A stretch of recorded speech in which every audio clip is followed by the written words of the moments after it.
लेकिन सर पिछले 4-5 सालों से हमारे किसान टमाटर सड़क पर फेंक रहे थे, तो इन किसानों के आंसू पोंछने ये सरकार नहीं गई। सरकारचं डोकं ठिकाणावर आहे काय, ये आत्मचिंतन होना चाहिए। मंत्री जी को चिट्ठी लेकर खुदकुशी की और इसका कारण आपके गलत निर्यात धोरण है। धन्यवाद अध्यक्ष महोदय। मैं सरकार के खिलाफ अविश्वास प्रस्ताव के समर्थन में खड़ा हूं। सर, सरकार की इस कार्य पद्धति को देखकर गांधी जी के 3 बंदरों की याद आती है।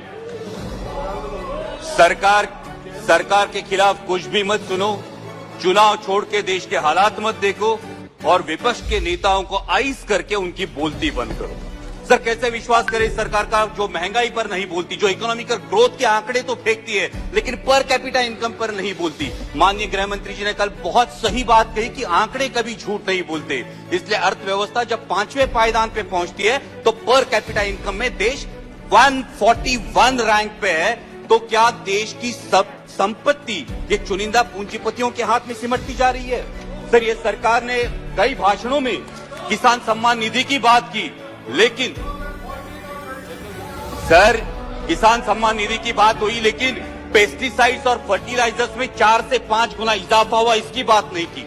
अभी माननीय अर्थमंत्री जी बोल रही थी, तब उन्होंने टमाटर के बारे में इंटरवेंशन की बात की, लेकिन सर पिछले 4-5 सालों से हमारे किसान टमाटर सड़क पर फेंक रहे थे, तो इन किसानों के आंसू पोंछने ये सरकार नहीं गई।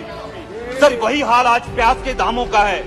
माननीय प्रधानमंत्री जी के जन्मदिन के अवसर पर मेरे चुनाव क्षेत्र के एक प्याज उत्पादक किसान ने प्रधानमंत्री जी को चिट्ठी लिखकर खुदकुशी की और इसका कारण आपके गलत निर्यात धोरण है। सर, 63 मून्स टेक्नोलॉजी जैसी कंपनी 13,000 इन्वेस्टर्स का, sir last conclude, sir 63 moons technology जैसी कंपनी 13,000 इन्वेस्टर्स का नुकसान करती है, 5,600 करोड़ का घपला करती है, लेकिन फिर भी महाराष्ट्र की सरकार एनपीआईडी एक्ट के तहत उन पर कार्रवाई नहीं करती।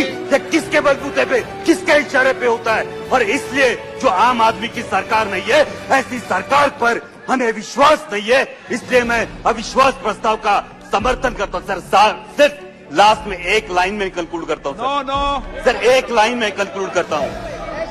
हाल ही में माननीय प्रधानमंत्री जी को लोकमान्य तिलक पुरस्कार देकर नवाजा गया, इसके लिए मैं उनका अभिनंदन करता हूं। लेकिन उसी के साथ याद दिलाना चाहता हूं लोकमान्य तिलक जी की ओर से एक लाइन को, सरकारचं डोकं ठिकाणावर आहे काय, ये आत्मचिंतन होना चाहिए।